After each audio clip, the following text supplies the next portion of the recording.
Have you ever wondered where Vincent van Gogh created more than 300 paintings in just 15 months and when one of the most dramatic moments of his life happened? Many of those paintings were created right here in this small town, and after visiting this place, I can truly understand where his inspiration came from. Today we're in Arles, France. Hi everyone, I'm Oksana with Signature Travel Channel, and today we're on day 2 of our Viking River Cruise, the Lyon Provence itinerary sailing through the southern France. And if you enjoyed discovering beautiful places in Europe, learning about river cruises, and seeing what travel here is really like, don't forget to subscribe because I'm sharing this entire journey day by day. Our day actually began very early. At 5 a.m. in the morning, our Viking longship quietly departed Avignon and began sailing down the Rhône River towards Arles. One of the things I love about river cruising is that travel happens while you sleep. You wake up and the scenery has completely changed. When we opened the curtains, the ship was already gliding through the peaceful landscapes of Provence, soft morning light, and that quiet feeling that a new place is waiting just ahead. This was also our first breakfast on board Viking, so of course I wanted to explore all the options. There are actually 2 places where you can have breakfast. The one we chose this morning was the main dining room, which opens from 7:30 to 9 a.m. Everything is included and you can come anytime during those hours. The dining room offers a full buffet plus made-to-order items from the menu. You can order things like egg benedict, pancake, French toast, oatmeal, and other hot dishes prepared fresh. But honestly, the buffet itself was already very abundant.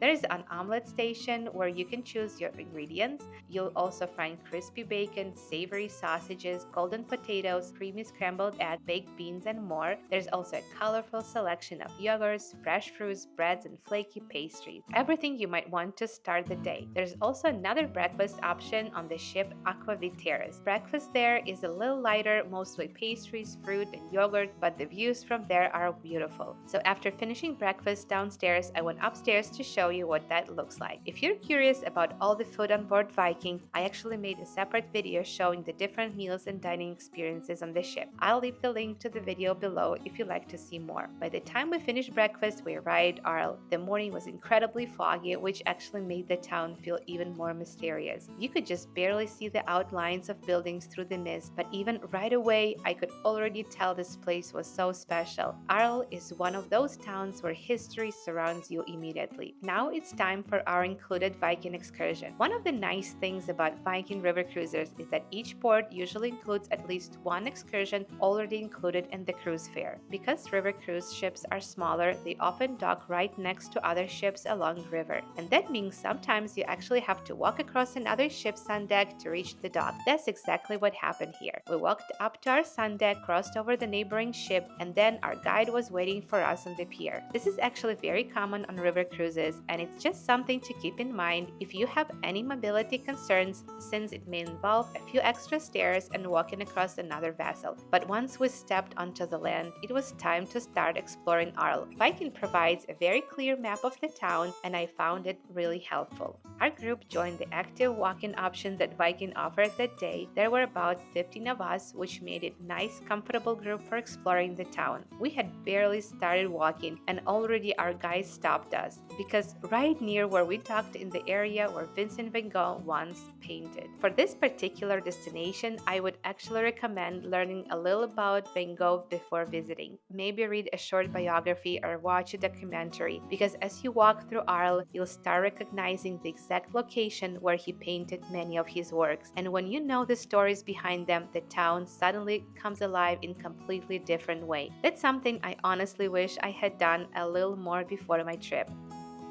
For centuries, artists have traveled to southern France to capture its extraordinary light. Van Gogh arrived here just before his 35th birthday after growing tired of life in Paris. At the time, he was struggling with illness, alcohol, and mental health challenges, but he believed the bright sun of Provence might help him find inspiration again, and it did. In just 15 months, he created around 300 paintings here in Arles, some of the most famous work in Western art. And what makes visiting this town so special special is that many of the locations connected to Van Gogh are still here today. Walking through Arles, I quickly understood why artists fell in love with this town. It's not a big city, it's actually quite small, which makes it very easy to explore on foot. The streets are lined with warm stone buildings, narrow cobblestone lanes, and little squares that suddenly open up between the houses. There are small cafes with outdoor tables, flower boxes hanging from windows, and tiny local shops selling everything from pastries to handmade crafts. And everywhere you look, there's a beautiful Provençal light. It's soft, warm, and golden, especially in the morning and late afternoon.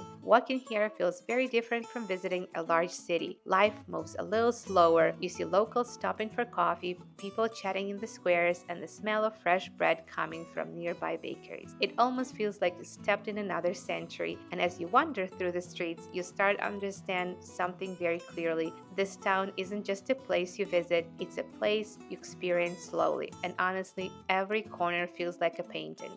You turn corner and it feels like you've been transported back to ancient Rome. Right in the middle of Arles stands the Roman Amphitheatre. It was built around 90 AD and could sit more than 20,000 spectators. Imagine that, nearly 2,000 years ago, crowds gathered here to watch gladiator battles, chariot races, and other dramatic spectacles. And what's even more incredible is that the amphitheater is still used today. Events and traditional bullfights are still held here, keeping the spirit of the arena alive. The entire site is also a part of UNESCO World Heritage Site. Standing there surrounded by these massive stone walls, it's almost impossible to believe that this place has been standing here for nearly 2,000 years. After visiting the Roman Amphitheatre, we continued our active walking tour through the town. This particular route took us a little farther beyond this historic center to a place called Parc des Tuileries. This area actually used to be an industrial complex from the 19th century where locomotives were repaired and built. But today it has completely transformed. It's now a contemporary art center and helping Arles to be an important hub for modern art and culture. As we continue walking, we pass a beautiful garden filled with greenery and flowers. Arles enjoys more than 300 days of sunshine each year. There's something special about the quality of light in Provence. It's bright, warm, and full of color, the kind of light that makes everything feel more alive.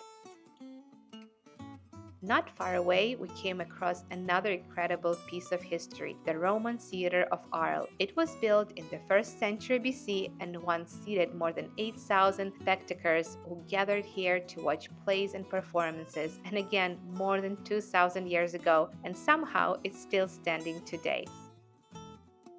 As we continue walking through the town, our guide kept sharing more about Van Gogh's life here in Arles. At one point, Van Gogh invited another famous artist, Paul Gauguin, but unfortunately their friendship didn't last very long. One night, after a fight with Gauguin, Van Gogh famously cut part of his ear. Soon after, he admitted himself to a hospital here in Arles. Many of the places connected to Van Gogh's story are still here today. The location of the yellow house where he once lived and the famous café at night, which still exists today and still looks remarkably similar to the way he painted it. Eventually, our tour brought us to the hospital where Van Gogh was treated. Today, it's no longer a functioning hospital, but the courtyard has been beautifully restored. Bright flowers fill the space, the same kind of vibrant colors Van Gogh loved to paint. It's peaceful, quiet, and easy to imagine him standing here with his canvas, studying the light and colors around him. This is where our guided tour paused for a break, and we were given some free time to explore on our own. And honestly, this might be one of my favorite parts of river cruising. Just wandering, walking through small streets, seeing locals going about their day, passing little cafes and pastry shops, watching everyday life unfold. There's something magical about slowing down and simply experiencing a place like this.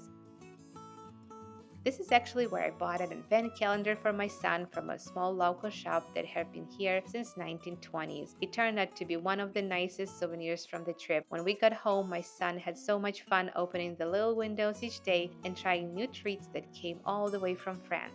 It became a really special memory for us, so if you see something unique while you're traveling, I highly recommend picking it up. Sometimes the small things you bring home end up becoming most meaningful souvenirs.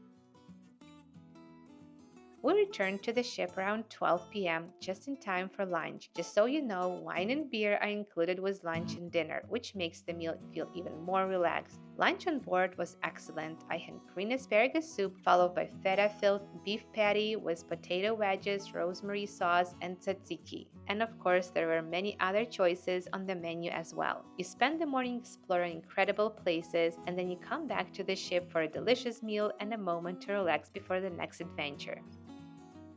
Every day, there were excellent optional excursions available in the afternoon, but on this cruise, and actually on most of our days, we decided to simply enjoy the towns at our own pace. The weather was beautiful, and with river cruising, you really have to find your own balance between organized tours and free time. You can stay on the ship and relax on the sun deck, enjoying the views of Arles as the river flows quietly beside you. But for us, the town was calling us back, so we headed out again for another walk. Sometimes the best travel moments happen when you slow down, wander through the streets, and explore without the schedule.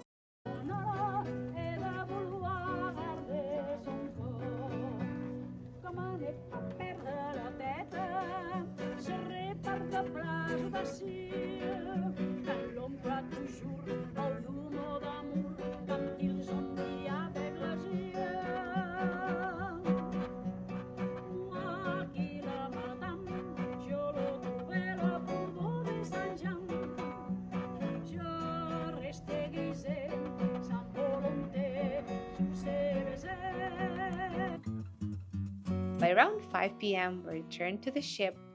The ship was preparing to depart, and I went up on the sun deck just as the sun was beginning to set. The sky slowly started changing colors: soft gold, warm orange, and gentle shades of pink. The river became like a mirror, reflecting the light and the quiet silhouettes of the town behind us. Everything felt incredibly still, just the gentle movement of the ship and the peaceful landscape slowly drifting by.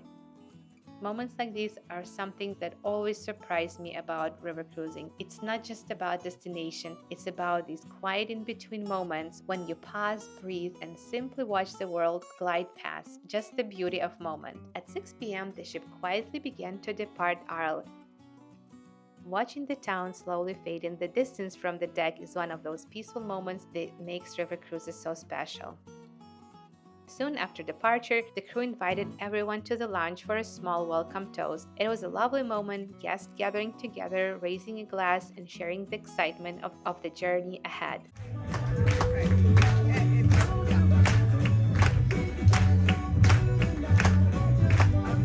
By 6:45 p.m., it was time for dinner. Evening on the river cruise have very relaxed rhythm. There's no rushing, just a beautiful dining room, good food, and wonderful conversations with people who are sharing the same journey. Dinner becomes more than just a meal, it's part of the experience. Late that evening, around 8:50 p.m., we passed through one of the river locks, which is always interesting to watch. There was also a music quiz happening in the lounge, but we decided to skip it and enjoy a quiet evening instead. Around 9:30 p.m., the ship arrived back in Avignon once again, and as the evening slowly came to an end, it was time to rest, because tomorrow, new discoveries were waiting. I'd like to end today with a quote from Vincent van Gogh: "What would life be if we had no courage to attempt anything?" And being in the town where he once searched for inspiration, I'm reminded how important it is to keep exploring, because sometimes the courage to take the journey, like this river cruise through the Rhône Valley, leads us to places you never expected and days you'll never forget. If you enjoyed coming along for day 2 of this river cruise journey, subscribe to the Signature Travel channel, because I'm sharing every day of this voyage so you can truly see what the river cruising in Europe is really like. God bless you, and I'll see you in the next video.